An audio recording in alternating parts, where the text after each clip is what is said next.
C# and AI Masterclass by Edgar Milvis Volume 9, Chapter 13. Moving on to Chapter 13, Object Detection with YOLO and ONNX. Moving on to Theoretical Foundations. Object detection represents one of the most computationally intensive yet transformative tasks in Edge AI. Unlike simple image classification, which assigns a single label to an entire image, object detection must simultaneously localize, where is it, and classify, what is it, multiple entities within a single frame. This requires a fundamental shift in how we process visual data, moving from a single prediction to a complex output tensor containing coordinates, confidence scores, and class probabilities. The You Only Look Once, YOLO, architecture revolutionized this field by reframing object detection as a single regression problem to bounding boxes and class probabilities directly from full images in one evaluation.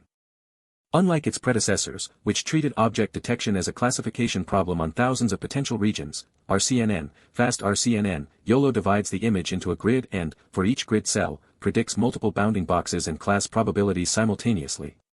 This single-shot approach is what makes YOLO uniquely suited for real-time edge AI applications where latency is critical. Turning our attention to the YOLO architecture, a grid-based perspective. Imagine looking at a busy intersection through a window pane. Traditional detection methods would be like taking thousands of snapshots of individual small squares, analyzing each one separately, and then trying to piece together the bigger picture.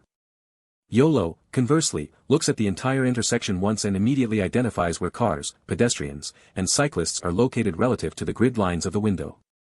In technical terms, YOLO divides the input image into an S/S/times grid. If the center of an object falls into a grid cell, that grid cell is responsible for detecting that object. Each grid cell predicts /B/ bounding boxes and /C/ class probabilities. The bounding box is defined by 5 values /X, Y, W, H, confidence, /.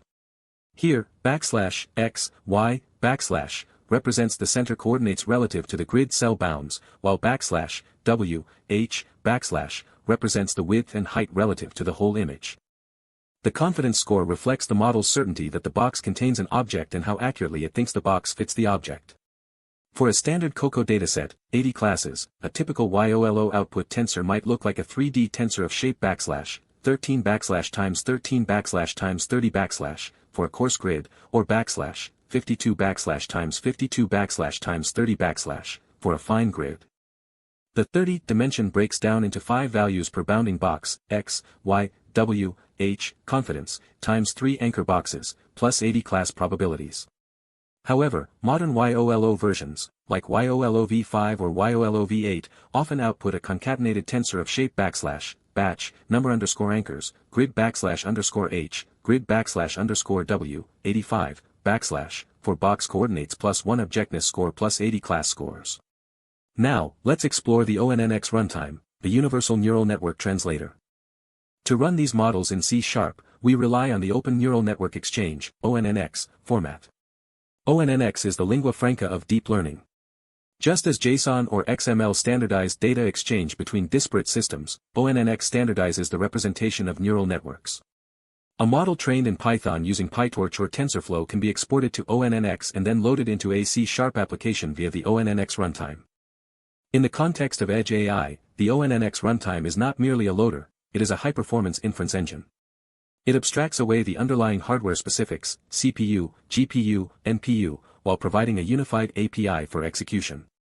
For C#, the Microsoft.ml.onx runtime NuGet package provides the necessary bindings. The critical architectural decision here is the separation of the model graph, the what, from the execution provider, the how.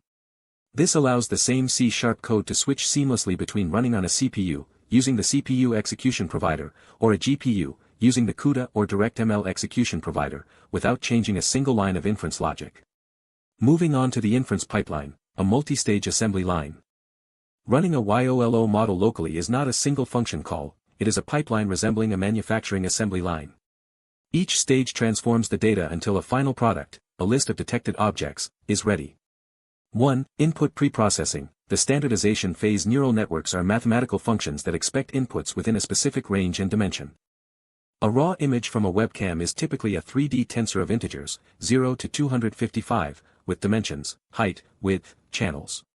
YOLO expects a float tensor of shape, batch, channels, height, width, normalized to 0.0 to 1.0.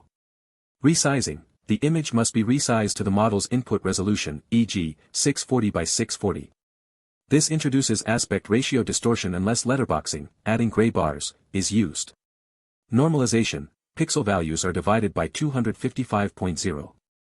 Transposition. The channel dimension is moved from the last, HWC, to the second, CHW, position, which is the standard for PyTorch trained models exported to ONNX.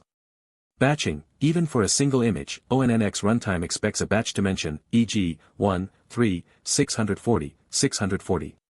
2. Inference. The black box, the preprocessed tensor is fed into the ONNX runtime session. Internally, the runtime traverses the ONNX graph, executing operators, conv, max pool, concat, layer by layer. For Edge AI, the efficiency of this step depends heavily on the execution provider.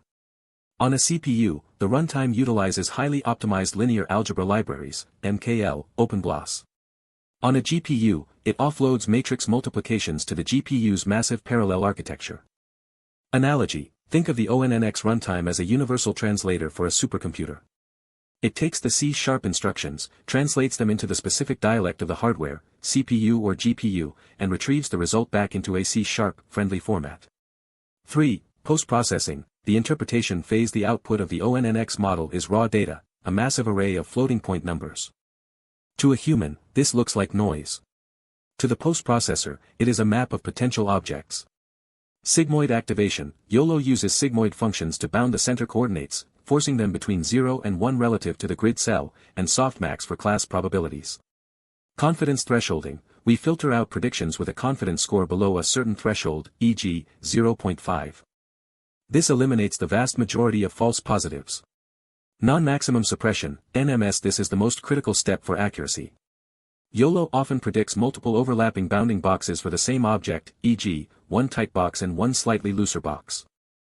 NMS looks at these overlapping boxes, sorts them by confidence score, and keeps only the best one while suppressing others that have a high intersection over union, IOU, with the selected box. Coordinate mapping. Finally, the normalized coordinates, 0 to 1, must be mapped back to the original image dimensions. If the image was resized or letterboxed, we must reverse those transformations to place the bounding box correctly on the original video feed. Turning our attention to the role of modern C# in Edge AI. C# has evolved significantly, making it a first-class citizen for high-performance AI workloads. The language features introduced in recent versions, C# 8.0 through 12, allow for expressive, safe, and efficient code that rivals Python in readability while offering superior execution speed in many scenarios. Memory management and span-T in Python. Memory management is often abstracted away, leading to frequent garbage collection pauses. In C#, we have granular control. For real-time video processing, allocating and deallocating large byte arrays for every frame can cause GC pressure, leading to stuttering. Modern C# utilizes span-T and memory-T to work with slices of memory without allocating new objects. Analogy. Imagine a chef, the CPU, preparing a meal, processing video frames. If the chef has to run to the pantry, heap allocation, for every single ingredient, the cooking is slow. Span-T is like having all ingredients laid out on the counter within arm's reach. It allows the chef to slice and dice data in contiguous memory blocks without the overhead of memory allocation. Async/await for non-blocking pipelines. Edge AI applications often involve capturing video frames, processing them, and rendering them to a UI simultaneously. If the inference takes 50 milliseconds, 20 FPS, a synchronous approach would freeze the UI. Modern C# async/await allows us to overlap these operations. Concept reference. In Book 8, we discussed asynchronous streams, async enumerability. This is crucial here. We can create an asynchronous stream that yields detected objects as they are processed, allowing the UI to consume them incrementally without waiting for the entire batch to finish. Records and pattern matching for configuration. Configuring YOLO models, thresholds, model paths, execution providers, is complex. C# records, public record model config, string path, float confidence threshold, float IOU threshold, winky face provide immutable data structures that are perfect for passing configuration through the pipeline. Combined with pattern matching, we can dynamically switch execution providers based on hardware availability. Here, we're bringing in essential components from the Microsoft.ml.ONNX runtime namespace. Specifically, Microsoft.ml.onx runtime provides the core functionality for loading and executing ONNX models, which is crucial for our local inference tasks. Microsoft.ml.onx runtime, tensors is used for handling tensor data, which is the fundamental data structure used by ONNX models. These using directives are like telling the compiler, hey, we're going to be using tools from these libraries, so make them available to us. This setup is foundational for interacting with our ONNX models efficiently. Without these, we wouldn't be able to define or manipulate the execution environment for our AI models. This method, getExecutionProvider, is a critical piece of our infrastructure for optimizing AI model performance. Its purpose is to dynamically select the most suitable hardware accelerator for running our ONNX models based on the detected hardware capabilities of the machine. Notice how we return an IExecutionProvider interface. This is a powerful abstraction that allows us to treat different hardware backends, like GPUs or CPUs, uniformly. This design promotes flexibility and extensibility. We're essentially asking the system, what's the best hardware you've got for crunching numbers, and then configuring ONNX runtime to use it. This decision directly impacts the inference speed and resource utilization of our AI models. Using an interface here means we can easily add support for new execution providers in the future without changing the calling code, adhering to the open/closed principle. Look at lines 6 through 11. This is a C# switch expression, a concise way to express a series of if-else statements. The hardware switch construct evaluates the hardware object and, based on its properties, returns a specific IExecutionProvider implementation. This is where the actual hardware detection logic comes into play. We prioritize GPUs because they offer significantly faster parallel processing for AI workloads compared to CPUs. For instance, if has NVIDIA GPU is true, we instantiate a CUDA execution provider. CUDA is NVIDIA's parallel computing platform and API model, essential for leveraging NVIDIA GPUs.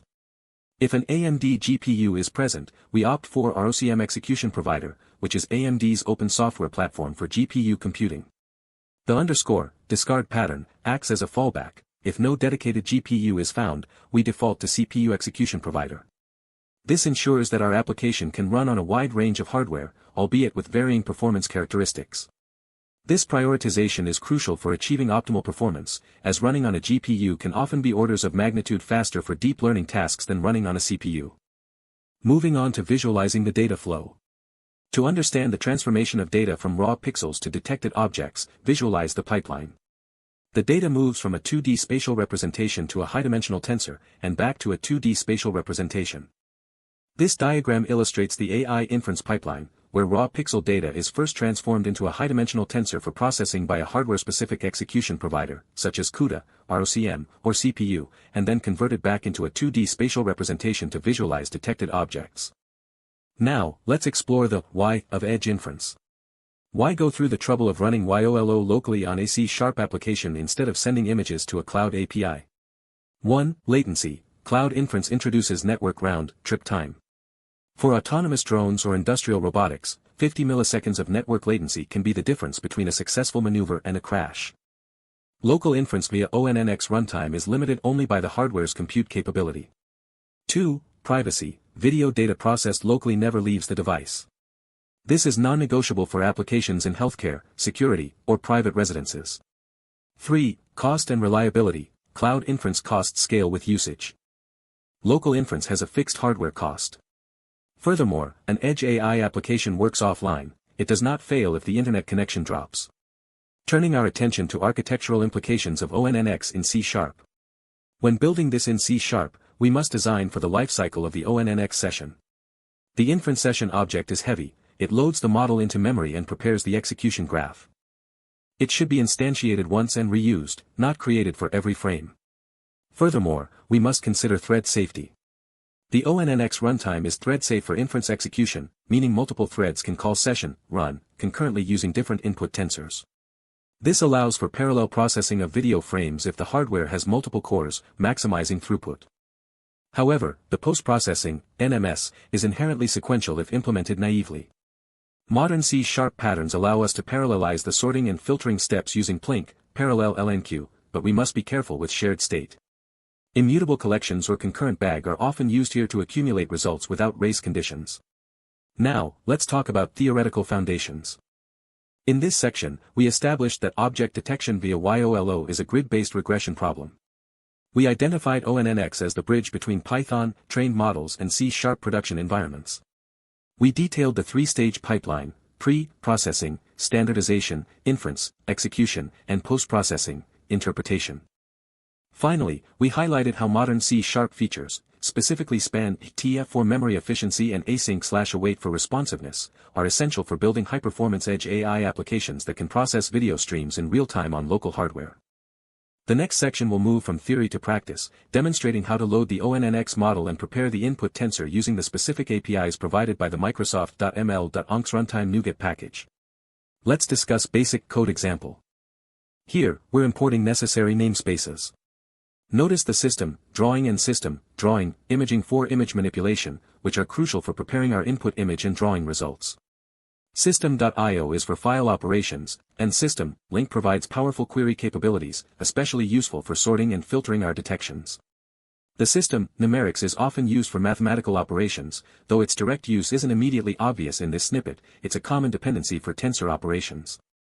Crucially, Microsoft.ml.onx runtime and Microsoft.ml.onx runtime, tensors are the core libraries that allow us to load and execute ONNX, Open Neural Network Exchange, models, and work with tensors, which are the fundamental data structures for neural networks. This section defines our YOLO Hello World namespace and the program class, which is the entry point for our console application. The main method, as you know, is where the execution begins. This standard C# application structure provides a clear and organized way to encapsulate our object detection logic. We start by defining key parameters: model path, image path, and output path.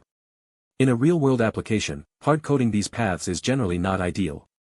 We would typically use command-line arguments, configuration files, like appsettings.json, or environment variables to make the application more flexible and reusable.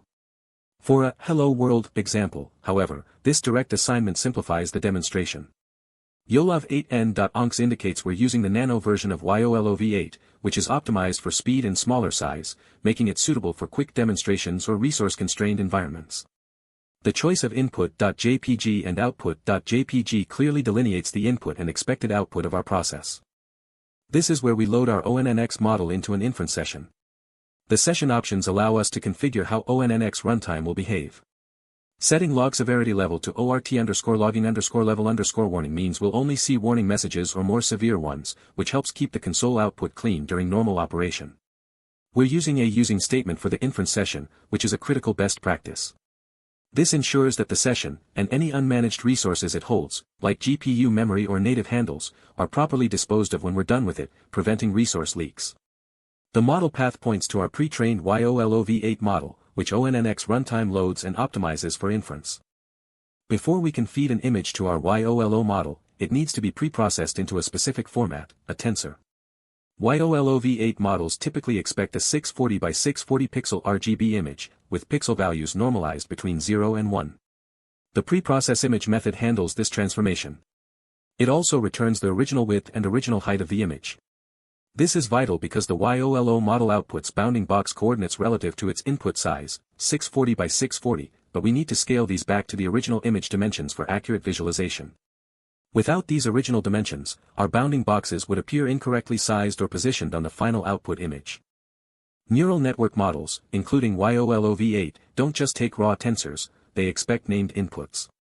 Named_onxValue.create from tensor, images, input tensor, creates a wrapper around our preprocessed image tensor, associating it with the input name images.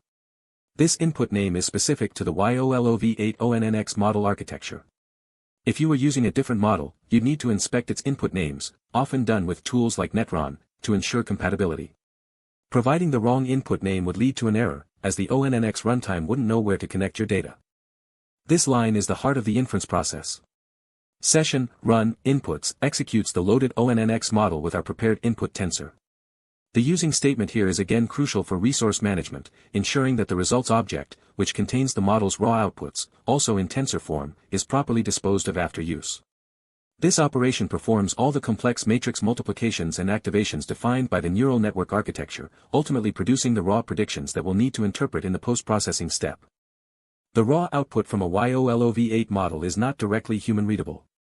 It's typically a large tensor containing many potential bounding box candidates, their class probabilities, and coordinates. The post-process YOLO v8 method is responsible for interpreting this raw output.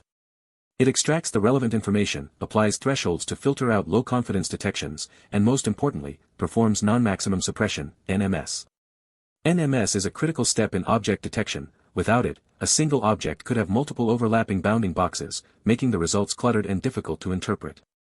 This method transforms the raw tensor into a list of meaningful detection objects.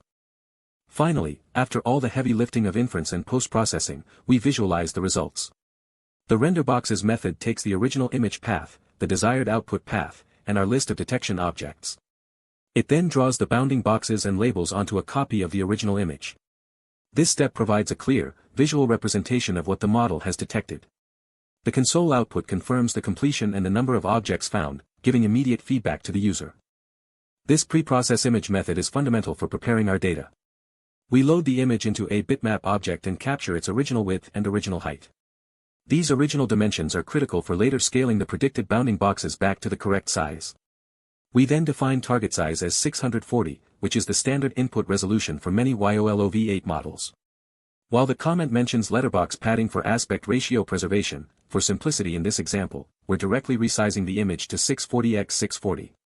In a production scenario, letterbox padding is often preferred because it avoids distorting the aspect ratio of objects, which can negatively impact detection accuracy. Direct resizing can stretch or squash objects, potentially confusing the model. To efficiently access the pixel data of the resized bitmap, we use lockbits. This method locks the specified rectangular portion of the image in system memory, allowing direct access to its pixel data. This is significantly faster than using getPixel in a loop, which involves managed/unmanaged transitions for each pixel. We then initialize a dense tensor float with the shape 1, 3, target size. This shape corresponds to batch size, channels, height, width. Batch size is 1 because we're processing a single image. Channels is 3 for RGB. This tensor will hold our preprocessed image data, ready for the ONNX model. Within the unsafe block, we get a pointer, byte *PTR, to the beginning of the locked pixel data. The unsafe keyword is necessary because we're working directly with memory pointers, which bypass C#S-type safety mechanisms. While powerful for performance, it requires careful handling to avoid memory corruption. Bytes per pixel is set to 3 because format 24 bpp RGB means 24 bits per pixel, or 3 bytes, 1 for red, 1 for green, 1 for blue. Here, we iterate through each pixel of the resized image. Row offset and call offset correctly calculate the position of each pixel's data within the raw byte array. A crucial detail, bitmap objects in system drawing often store pixel data in BGR, blue, green, red, order, while most deep learning models, including YOLO, expect RGB. We manually extract the B, G, R bytes and then assign them to the tensor in R, G, B order, channels 0, 1, 2 respectively. We also normalize the pixel values by dividing by 255.0f to scale them from the 0 to 255 integer range to the 0.0 to 1.0 float range. This normalization is a standard practice in deep learning, as it helps models converge faster and perform better. The comment about ImageNet normalization is important. While 0 to 1 scaling is common, some models might expect mean subtraction and standard deviation division, ImageNet normalization, which would be an additional step here if required by a specific model. The finally block is essential here. It ensures that resize.unlockBits, data, is called, releasing the memory locked by lockbits, regardless of whether an exception occurred during pixel processing. Failing to unlock the bits can lead to memory leaks or prevent other processes from accessing the bitmap data, causing application instability. This demonstrates good resource management practices when dealing with unmanaged resources. This post-process YOLO v8 method is critical for interpreting the raw output from our ONNX model. The model's output results is an ORT value, which we cast to a dense tensor float. We then extract its dimensions. For YOLO v8, the output tensor typically has a shape like 1, 84, 8400. This means 1, batch size, 84, for bounding box coordinates plus 80 class probabilities, and 8400, number of potential anchor boxes or detection candidates. We define confidence threshold and IOU threshold, which are hyperparameters for filtering detections. Confidence threshold filters out detections with low prediction scores, and IOU threshold is used for non-maximum suppression, NMS, to remove redundant overlapping boxes. Here, we begin iterating through each of the candidates, 8400 in our example. For each candidate, we first find the class with the highest probability score. The YOLO-V8 output structure places bounding box coordinates, Cx, Psi, W, H, in the first four elements, followed by the class probabilities. So, we start iterating from C equals 4 to get the class scores. Max class is adjusted by 4 to get a zero-based index for the actual class ID. This loop efficiently identifies the most likely class for each potential detection. After identifying the max score and max class for a candidate, we apply our confidence threshold. If the max score is too low, we simply continue to the next candidate, filtering out weak predictions. For candidates that pass the confidence check, we extract the bounding box coordinates, Cx, Psi, W, H, from the tensor. These coordinates are typically normalized, 0 to 1, relative to the 640 by 640 input image size. We then convert them to absolute pixel values by multiplying by the original width and original height. This step is crucial for drawing the boxes correctly on the original, unresized image. We calculate the top left, x, y, coordinates from the center, Cx, Psi, and width/height, W, H, information. Finally, a detection object is created and added to our list. Once we've processed all 8,400 candidates and filtered them by confidence, we'll likely have many overlapping bounding boxes for the same object. This is where apply NMS, non-maximum suppression, comes into play. NMS is a crucial post-processing step that eliminates redundant bounding boxes, ensuring that each detected object has only one best-fitting box. It takes our list of detections and the IOU threshold to determine which boxes to suppress. This significantly cleans up the detection results, making them much more useful. The apply NMS method starts by sorting all detections in descending order of their confidence score. This is a fundamental step for NMS, as we always want to prioritize the most confident predictions. We then enter a loop, we pick the best, highest scoring detection, add it to our result list, and remove it from the sorted list. Crucially, we then remove all other detections from the sorted list that significantly overlap with this best detection, using the calculate IOU method and IOU threshold. This greedy approach effectively prunes redundant boxes, ensuring that only the most confident and distinct detections remain. This process continues until no more detections are left in the sorted list. This calculate IOU, intersection over union, method is a standard metric in object detection. It quantifies the overlap between two bounding boxes.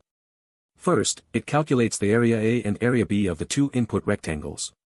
If either area is 0, there's no overlap, so IOU is 0. Then, it determines the coordinates of the intersection rectangle. Math max 0 ensures that if the boxes don't intersect, the intersection width/height is a negative. The intersection area is then calculated. Finally, IOU is computed as intersection area/area A plus area B, intersection area. The area A plus area B, intersection area represents the union area. A higher IOU value, closer to 1, means more overlap, and a lower value, closer to 0, means less overlap. This metric is fundamental for NMS and for evaluating the performance of object detection models. The renderboxes method visualizes our detection results. It loads the input path image into a bitmap and creates a graphics object, which allows us to draw directly onto the bitmap. We then load a truncated list of COCO, common objects in context, class names. COCO is a very common dataset for object detection, and YOLO-V8 models trained on COCO will output class IDs corresponding to these names. In a full application, this list would contain all 80 COCO classes, perhaps loaded from a configuration file, making it more robust. Here, we initialize drawing tools, Pen for drawing the rectangle outlines, Font for text, and Solid Brush for filling text. We then iterate through each detection in our detections list. For each detection, g.drawRectangle draws the bounding box using the box property of the detection object. We construct a label string using the class ID and format the score as a percentage. This provides both the detected object type and the model's confidence. G.drawString then places this label above the bounding box.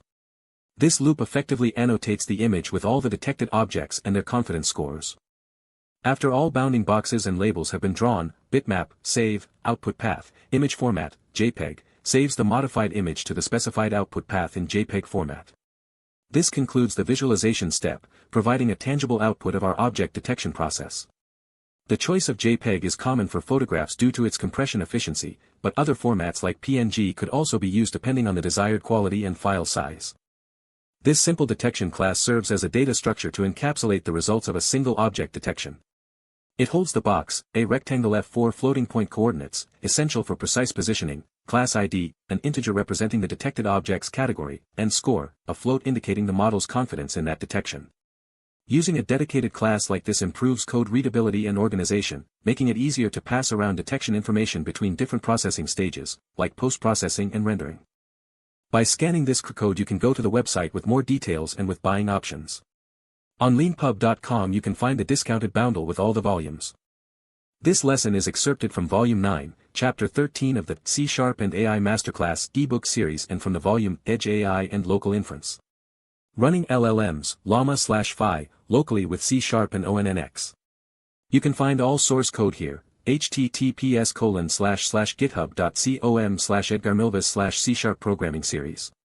The ebook includes 20 chapters, each one with diagrams, advanced examples, and 5 exercises with solutions. Subscribe to the channel to watch more videos. Thank you for your attention. I look forward to seeing you in the next lesson.